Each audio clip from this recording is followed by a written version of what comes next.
Good morning. Hi, everyone. Good morning. Good morning. Good morning. I'm sounding like RC Breaks. I listen to that guy too much. Oh, Lord have mercy. Hi, everyone, for tuning in. If you're tuning in live, thank you so much. My name is Chibuzor. I'm a parenting coach for autism. I hope I'm loud enough because I've been very sick. Well, not very, but I've been sick. So I didn't even go to church today. That's how bad it is.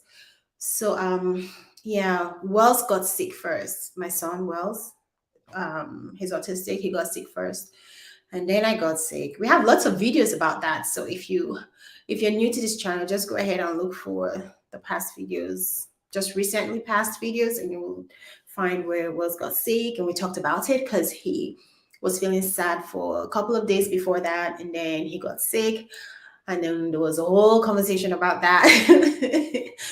And then now he's feeling better, thankfully. But then I caught whatever he had. It's probably COVID. I don't know. I didn't do the test. I didn't bother because like they're not going to tell us to do anything. They're just going to tell us to stay home anyway. So I just stayed home and nursed us and nursed whatever symptoms we had. So what else? I gave Tylenol and I gave some cough medicine and we had ginger. And then my friend told me to get some. It's just African mix. It's palm oil with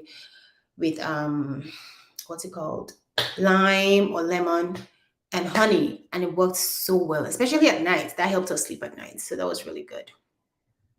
That's a health tip for you guys. Some of you don't even know what palm oil is, but it's African. But anyway, thank you for tuning in. This is Ask Me Anything Autism. This is an autism channel.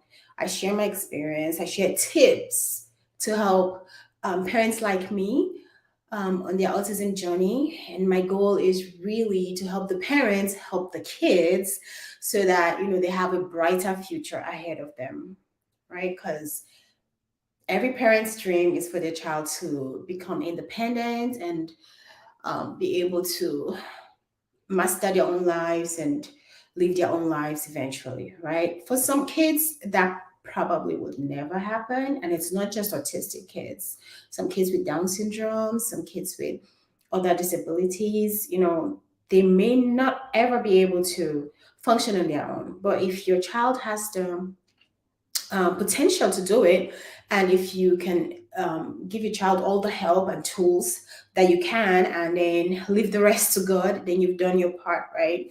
And whatever happens, we'll deal with it from there, right? But we just want to be able to give them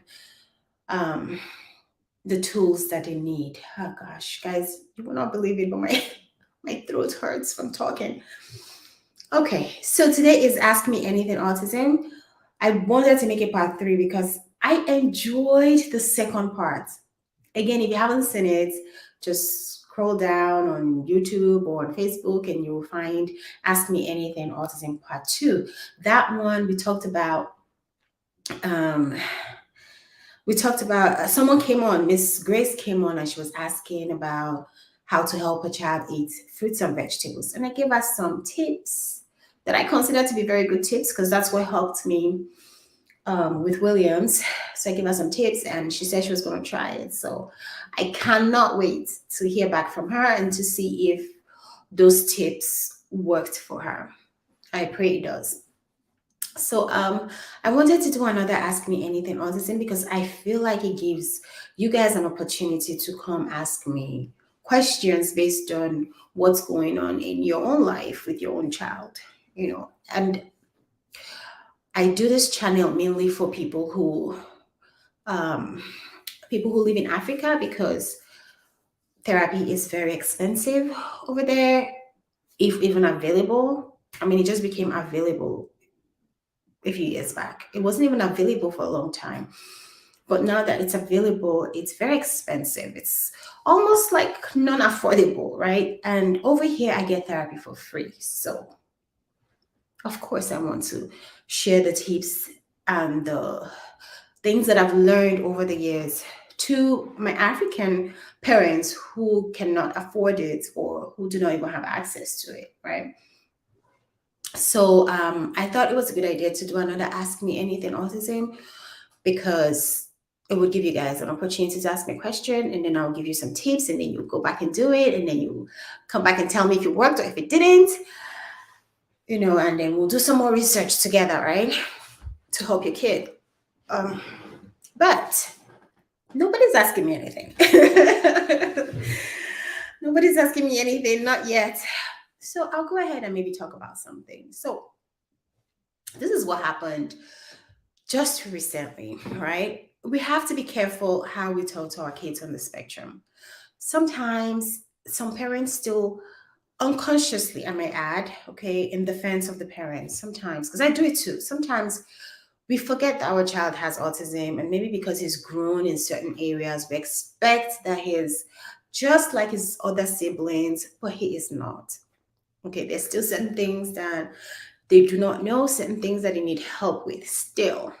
Some things still will not come naturally to them. Okay, so we have to be conscious about it. We have to be intentional when we are talking to autistic children, and to not expect them to understand in the way that their siblings would, or in the way that someone that is not autistic who is at their age would, because it's just not the same thing. Okay, so recently Williams was getting on my nerves. All my kids get on my nerves. Okay, Zita gets on my nerves sometimes. You guys have kids, so I mean, if you didn't, I don't know why you're watching me, unless you're an autistic adult. Okay, but when you have kids, you know that these children get on your nerves. Okay, like right now, Wells is screaming. I don't know why he's screaming. And I gave him his iPad just so he leaves me alone for this period that I'm doing my life. I gave him his iPad, so I have no idea why he's screaming. He's probably screaming from excitement. Hold on. I think it's from excitement. Okay, so he's not hurt. But he's with his sister, so I know he's not hurt. Okay, so I was thinking maybe he's screaming from excitement or anger, but it's excitement. Okay, so what was I saying? Yeah, so all our children get on our nerves, right? So Wells got on my nerves, and he was screaming so loud and so obnoxiously. Like, it was irritating, to be honest. And I kept telling him, use your words. There's no need to yell. I can't hear you when you yell. And then he kept yelling and yelling and yelling. And sorry, guys, that I feel sluggish because I'm just recovering. Okay, so he kept yelling and yelling and yelling. And then after a while, I just was very, very mad. And I went to him and I said, listen, if you yell one more time, you're going to be in serious trouble. Now, I wasn't sick when this was happening, okay? So my voice was stronger than this. My voice was stronger than this. I was very stern. And he knows when mommy gets there, mommy is there, okay? That's because I think this is the same for all parents. Like, we have to love our children. We have to let them be children. They are going to have their moments of being disobedient, of doing their own thing, of being rebels. They're going to have those moments. Me as a parent, I let my children do their thing, okay? Unless it's destructive or anything like that. But I let them be them for the most part. And I have fun with them. I dedicate time to play with them. I make it a conscious effort for them to know that I love them, so that when it comes to time to discipline them, they know that mom is not playing. Okay. So when I told him, listen, if you yell like that one more time, you are going to be in serious trouble. You're going to give me 30 push-ups. I'm going to make you kneel down, and you're going to give me sit-ups. And he knew I was not playing. Okay, some of you are going to think that all of this is corporate punishment. I know some people hate me. Some people hate me. You hate the way parents, and that's okay, because everyone is not going to love me. Okay, and we can all agree to disagree. It's fine. So when I said that, he knew I was serious, and then I walked away, and then it was time for them to take a shower. So yeah, good news. Wells takes a shower now by himself. Sometimes I still help him and scrub him. I just feel like I have to help sometimes just to scrub him a little bit. So I do that for him sometimes, but for the most part, he gives himself a shower. He washes his body by himself. So that is good news and that is progress. I'm very happy about that. So I told him to go take a shower, and they were taking a shower, and I was making dinner. And the next thing I knew, I kept hearing this whisper in the background, but I wasn't paying attention, right? I was fixing dinner. The kitchen was noisy, so I wasn't really listening. And if you have an autistic child, you know that the house is never quiet. Like when the house is quiet is when I'm thinking, is everybody okay? I think it goes for all children, really. My house is never quiet. There's always some kind of noise in the background. And even for Williams, even when he's watching his iPad, he's still making some kind of noise in the background. Right. So when I heard the whispering sounds, I was like, it's just Williams. I knew it was Williams. It was his voice. I was like, it's just Williams. And I paid no mind to it. And then it kept going on. And then something told me, to listen. My spirit told me to just listen. And so I stopped what I was doing and I just listened. And I heard, Mommy, there's no soap here. It's not fair. I need soap. Mommy, there's no soap here. It's not fair. I need soap. And it just kept going on and on and on. And when I realized what he was saying, I ran to the bathroom. Oh my gosh. And I ran to the shower and I'm like, what is it, Wells? And he's like, Mommy, there's no soap here. I need soap. I'm like, why didn't you yell my name? I'm in the kitchen. I'm cooking in the kitchen. I can't hear you if you're whispering. He said, this broke my heart. I'm sorry. He said, you told me not to yell. I'm sorry, guys. So my son said, you told me not to yell. And I'm like, oh my gosh.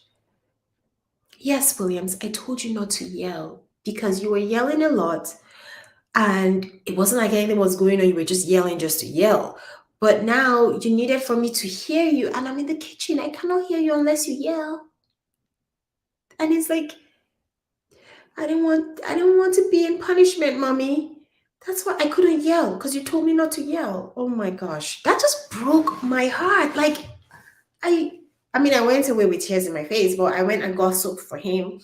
What happened was the day before they decided to take a bath in their bathroom. And so we moved the soap. They found out that the soap in the bathroom was finished and I didn't have the energy to go open another soap. So I just took the soap from my bathroom and I took it to their bathroom.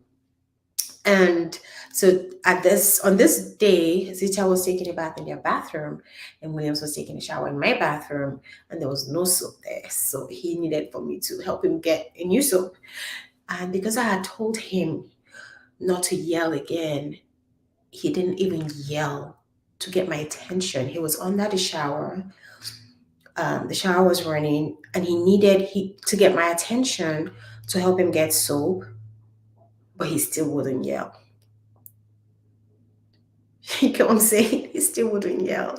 And it's a sad thing because it's happened. I think there are cases where autistic people might have hurt themselves or even lost their lives because they didn't know to do something a certain way. There's cases like that where they're fixated on doing something one particular way and then they just stuck with it and just kept doing it that way, even if it was hurting them and to their own detriment. So it's a very sad situation, but it happens. And I had to explain to him that, in this situation, you needed me to hear you. Like, if you kept whispering, how would I hear you? I'm all the way in the kitchen. Like, if I didn't really, really, excuse me, if I didn't really, really stop what I was doing to listen, I would never have heard you and you would have been saying the same thing over and over for hours and I still not hear you. Well, not hours because I'll come check on them after a bit, but I still will not hear you. So I was trying to explain to him that different situations call for different measures, right? So basically, that's just what I'm trying to say. Like with your autistic children, you have to be careful. Like you have to, even when you give them instructions, you have to give reasons why, you're giving that instruction, and explain to them the different situations. And hopefully over time, um, they start to assimilate and understand how different situations will call for different measures or different actions, right? Hopefully. And in the beginning, it may not be like that. In the beginning, it may look like you have to teach them every single thing, but do not despair. Do not be discouraged, because even with Williams in the beginning, when I was teaching him instructions, I remember I will teach him something like open a door, or open the laptop, or open the book. And I would teach him like open or close a book. And I had to teach him what a book was. This is a book. This is open. This is close. And then when we do it over and over, he gets it. But then when I say open the door, even though I told him what a door is, and I say open the door, close the door, he gets frustrated because he cannot really put it together that it's the same open a book and it's the same open a door, it's the same concept, that kind of thing. And he would just get frustrated and have a meltdown. So those days I'd be like, am I supposed to teach this kid every single word in the dictionary? Like, am I supposed, not that I know every word in the dictionary, but you get what I'm saying? Like, am I supposed to teach him every single instructions? Like every single sentence I have to teach him, like how it applies to every single thing? But I mean, I had to accept that was my fate. I'm like, okay, if that's what I have to do, then Lord Jesus, give me the strength. It's funny now, but it wasn't funny then. So just know that I know what you're going through. It was not funny then at all. But I mean, I had no choice, and I just had to pray for strength, right? That's all I can do, just pray for strength. But over time, even though I had to teach him some of those things, some other ones he had to learn himself. Actually, most of the ones he had to learn, maybe not most. I don't know. He still surprises me every day when he learns new things. Like when they watch kids programs, especially the ones where there's interaction. That's the one I recommend for autistic children. Um, when they watch all those things, they pick up on them. When they script, which is like repeating words that they heard, or sentences or phrases that they heard from watching a movie or something, when they script like that, they're building confidence, right? So do not stop scripting. If you haven't watched my videos on scripting, you need to look for that and watch it. Scripting is actually a good thing for your child, unless, of course, you need them to do something productive, and scripting is taking their mind off of that. Then you can you can help shut that down. Gosh, I feel like I'm spreading whatever I have to you guys right now. Oh my Lord. Okay, good thing you can't catch it from the screen. Okay, so yeah, so even though at the time I felt like I had to teach him everything, over time, he began to kind of connect things by himself after a while. But I had to do some of the initial ones. So it might be the same thing with, teaching him about life and different situations about life and all of that. We may have to just teach them the few basic ones, and then over time we pray that God does the rest, because he's ultimately God's child. I'm just here to care for him, really. Um, so so over time, hopefully, he learns some of these things by himself. But I'll have to do what I can do um, on my own. Anyway, I feel like this live is taking so long, and I feel like I'm so sluggish. Let me know if this blesses you in any way. Nobody came on to ask me any question. Okay. I was going to say it's a good thing because you guys already have solutions for your children, but I know that a lot of people still need help. So you guys are just not coming out to my life. It is well. It is well. But if you watch this if you watch this later, just leave me a comment, say hashtag replay. Let me know you watched it later.